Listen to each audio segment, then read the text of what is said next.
ఈ దర్యాప్తులో ఆ అమ్మాయి చెప్పినటువంటి విషయాల ద్వారా తల్లిదండ్రులకు తెలిసింది. పోలీసులకు దర్యాప్తులో ఇచ్చినటువంటి వివరాల్లో కూడా అలాగే ఉన్నాయి. అతని వ్యక్తి ఎలా లోబరుచుకున్నాడు, ఎక్కడెక్కడ ఎలా తనను లోబరుచుకునేటువంటి ప్రయత్నం చేశాడు, ఎలా తనని మ్యానిపులేట్ చేశాడు, ఎన్ని రోజులుగా తన వెంట పడుతున్నాడు, బెదిరించాడా, భయపెట్టాడా, ఏ రకంగా పరిచయాన్ని పెంచుకున్నాడనేటువంటి విషయాలు కూడా పూర్తిగా ఇప్పుడు ఎంక్వైరీలో బయటకు వస్తాయి. పోలీసులు దర్యాప్తు కొనసాగించారు, ఆల్రెడీ వెతుకుతున్నారు అతని కోసం. పరారీలో ఉన్నాడు అబ్బాయి జాషువా. పోక్సో యాక్ట్ పెట్టారు. ఖచ్చితంగా కఠినమైనటువంటి శిక్షలు పడాలి ఇలాంటి దుర్మార్గులకి. ఇంకెవరైనా ఇలాంటి ఆలోచనతో ఉన్నటువంటి వ్యక్తులకు కూడా పూర్తిగా ఆ ఆలోచన మెదళ్ళలోనే తుడిచిపెట్టుకునేటువంటి విధంగా పరిణామాలు ఉండాలంటూ కూడా డిమాండ్ చేస్తున్నారు.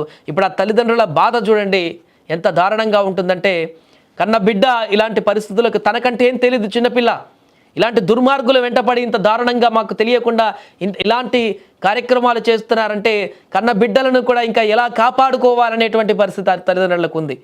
పొద్దంతా కష్టపడుతూ పిల్లల్ని పెంచాలి, పిల్లల్ని మంచిగా చదివించాలి, మంచిగా ఉద్యోగంలోకి చేర్పించాలి, మీకు కష్టపడాలి, మీ డబ్బులు సంపాదించి 4 రూపాయలు సంపాదించి వారికి పెట్టాలని చెప్పేసి పొద్దునుంచి సాయంత్రం వరకు తల్లిదండ్రులు నానా చాకిరి చేసి ఎక్కడెక్కడ పనులన్నీ చేసి వారి పనులు వాళ్ళు ఉండి ఇక్కడికి స్కూళ్ళకు కాలేజీలకు పంపిస్తే ఇలాంటి దుర్మార్గులు అలాంటి బాలికలపైన ఈ రకమైనటువంటి ప్రయత్నాలకు పాల్పడుతూ ఇంత దారుణమైనటువంటి క్రూరత్వానికి పాల్పడుతూ ఆ బాలికల జీవితాలను నాశనం చేసేటువంటి పరిస్థితికి దారితీస్తున్నారు.